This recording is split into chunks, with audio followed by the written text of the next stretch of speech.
நம்ம இன்னைக்கு கோதுமை மாவை யூஸ் பண்ணி ஹெல்த்தியான கேக் ரெசிபி தான் பார்க்க போறோம். கேக் செய்யறதுக்கு ஃபர்ஸ்ட் வெல்லத்தை கரைச்சி எடுத்துக்கலாம். அதுக்கு அடுப்பை ஆன் பண்ணி ஒரு பாத்திரம் வச்சுக்கோங்க. 3/4 டம்ளர் வெல்லம் எடுத்துக்கோங்க.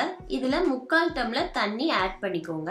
எந்த டம்ளர்ல அளந்து எடுக்கிறீங்களோ அதே டம்ளர்ல தான் தண்ணியும் மற்ற எல்லா பொருளையும் அளந்து எடுத்துக்கணும். அடுப்பை மீடியம் ஃப்ளேம்ல வச்சு வெல்லத்தை கரைச்சி எடுத்துக்கலாம். வெல்லம் பாகுபதம் வந்துடக்கூடாது.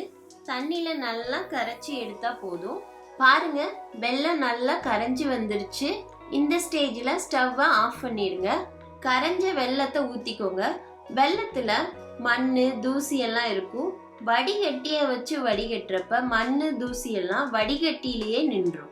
வெள்ளப்பாகு ரெடி ஆயிடுச்சு. 10 மினிட்ஸ் ஆற விடுங்க. 10 மினிட்ஸ்க்கு அப்புறம் மிக்சிங் பவுல் எடுத்துக்கோங்க. அதுல 1 டம்ளர் ஃபுல்லா கோதுமை மாவை எடுத்துக்கோங்க. எந்த டம்ளர்ல வெல்லம் அளந்து எடுத்தோமோ அதே டம்ளர்ல அளந்து எடுத்துக்கோங்க. 3/4 டீஸ்பூன் பேக்கிங் பவுடர் ஆட் பண்ணிக்கோங்க. 1/2 டீஸ்பூன் பேக்கிங் சோடா சேர்த்துக்கோங்க. வெள்ளப்பாகு நல்லா ஆறிடுச்சு. இப்போ இதோட வெள்ளப்பாகுவை கொஞ்சம் கொஞ்சமா சேர்த்து மாவை மிக்ஸ் பண்ணிக்கலாம். சேனல் சான்ஸ் அடிப்படி சப்ஸ்கிரைப் பண்ணிக்கோங்க. கூடவே இருக்கிற பெல் சிம்பிளையும் கிளிக் பண்ணிக்கோங்க. ஃபர்ஸ்டே ஃபுல்லா வெள்ளப்பாகுவை சேர்க்காம கொஞ்சம் கொஞ்சமா சேர்த்து கலந்துக்கோங்க. அப்பதான் மாவு கட்டி எதுவும் விழுகாம இருக்கும். கேக் நல்லா சாஃப்டா வர பேக்கிங் சோடாவும் பேக்கிங் பவுடர் மட்டும்தான் சேர்த்துருக்குறோம். மாவை ரொம்ப அழுத்தம் கொடுக்காம மிக்ஸ் பண்ணுங்க. அப்பதான் கேக் ரொம்ப சாஃப்டா வரும். மாவு கொஞ்சம் மிக்ஸ் ஆனதுக்கு அப்புறம் மீதி இருக்கிற வெள்ளப்பாகுவை சேர்த்துருங்க. 2 மினிட்ஸ் நல்லா மிக்ஸ் பண்ணி விடுங்க. கட்டி எதுவும் விழுகாத மாதிரி கலந்துக்கோங்க. இதுல 1/4 டம்ளர் தண்ணி இல்லைன்னா பால் ஆட் பண்ணிக்கோங்க. நான் தண்ணி தான் இதுல ஆட் பண்றேன். ஃபர்ஸ்ட் ஃபுல்லா வெள்ளப்பாகு சேர்த்து கலந்துடணும். அதுக்கப்புறம் தான் தண்ணி சேர்த்து மிக்ஸ் பண்ணணும். நல்லா மிக்ஸ் பண்ணிக்கோங்க. நம்ம எடுத்த கோதுமை மாவு எந்த அளவு தண்ணி இழுக்குதோ அதை பொறுத்து தான் தண்ணி சேர்த்துக்கணும். ஃபர்ஸ்டே வெள்ளப்பாகு சேர்த்துருக்குறோம். அதுவே உங்களுக்கு கரெக்டா இருந்துச்சுன்னா தண்ணி இல்லை பால் எதுவுமே சேர்க்க தேவையில்லை. மாவு திக்கா இருந்தா மட்டும் தண்ணி இல்லைன்னா பால் சேர்த்துக்கோங்க.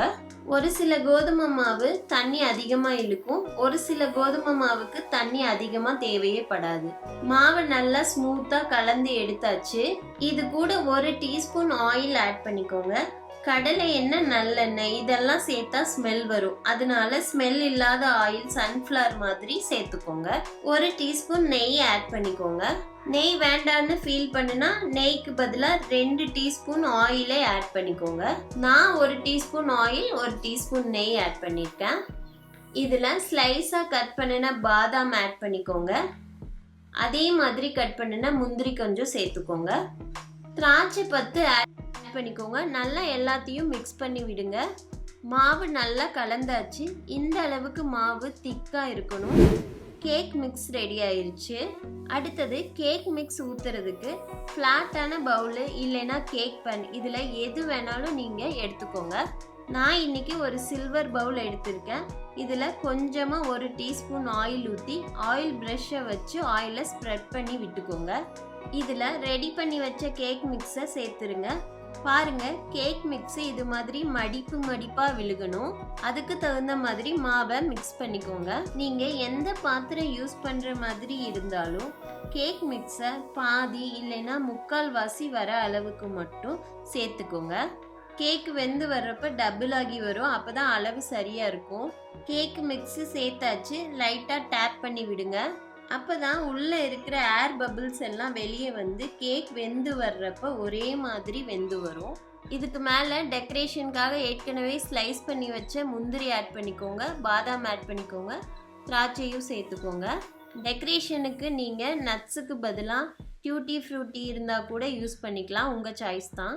எதுவும் வேண்டானாலும் பிளைனாக கூட விட்டுடலாம். அவ்வளவுதான், கேக் மிக்ஸ் ரெடி ஆயிடுச்சு. இதை பேக் பண்ணிடலாம். அதுக்கு அடுப்பை ஆன் பண்ணி இரும்பு வடக்கல் வச்சுக்கோங்க. இரும்பு வடக்கல் இல்லைன்னா கெட்டியான பாத்திரம் எது வேணாலும் யூஸ் பண்ணிக்கோங்க. இதுக்குள்ள கம்பி ஸ்டாண்ட் வச்சுக்கோங்க. வடக்கல்ல மூடி போட்டு மூடி 5 நிமிஷம் வடக்கல்ல ப்ரீ ஹீட் பண்ணிக்கோங்க. 5 மினிட்ஸ்க்கு அப்புறம் தான் ரெடி பண்ணி வச்ச கேக் மிக்ஸை உள்ளே வைக்கணும். 5 மினிட்ஸ் ப்ரீ ஹீட் ஆகட்டும், அப்படியே விட்டுருங்க.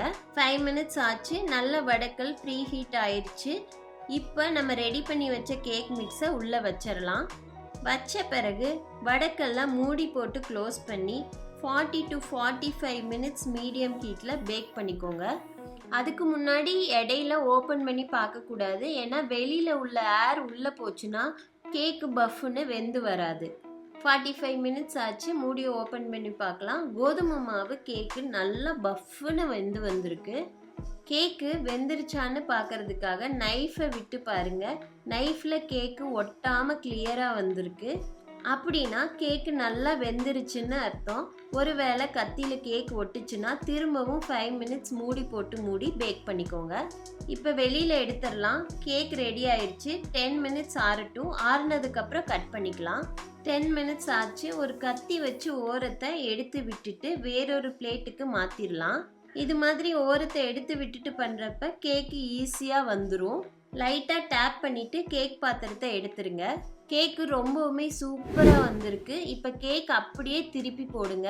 பாருங்கள், வீட் கேக்கு ரொம்பவுமே கலர்ஃபுல்லாக ஸ்பான்ச்சியாக வந்திருக்கு. கேக்கு நல்லா ஆறிடுச்சு. இப்போ கேக்கை கட் பண்ணிக்கலாம். கேக்கு சூடாக இருக்கிறப்ப கட் பண்ணக்கூடாது, ஆறினதுக்கப்புறம் தான் கட் பண்ணணும். கேக்கு அப்போ தான் ஸ்மூத்தாக இருக்கும். வெல்லம் சேர்க்கறதுனால கேக்கு ரொம்பவுமே டேஸ்டியாக இருக்கும். அவ்வளவுதான், வீட் ஃப்ளார் கேக்கு ரெடி. நீங்களும் இதே மெத்தடில் செஞ்சு பார்த்துட்டு மறக்காமல் கமெண்ட் பண்ணுங்கள். ஃப்ரெண்ட்ஸ், நிறைய பேர் சப்ஸ்கிரைப் பண்ணாமல் வீடியோ பார்க்குறீங்க. சப்ஸ்கிரைப் பண்ணிவிட்டு வீடியோ பார்த்தீங்கன்னா எனக்கு ரொம்ப ஹாப்பியாக இருக்கும். தேங்க்யூ.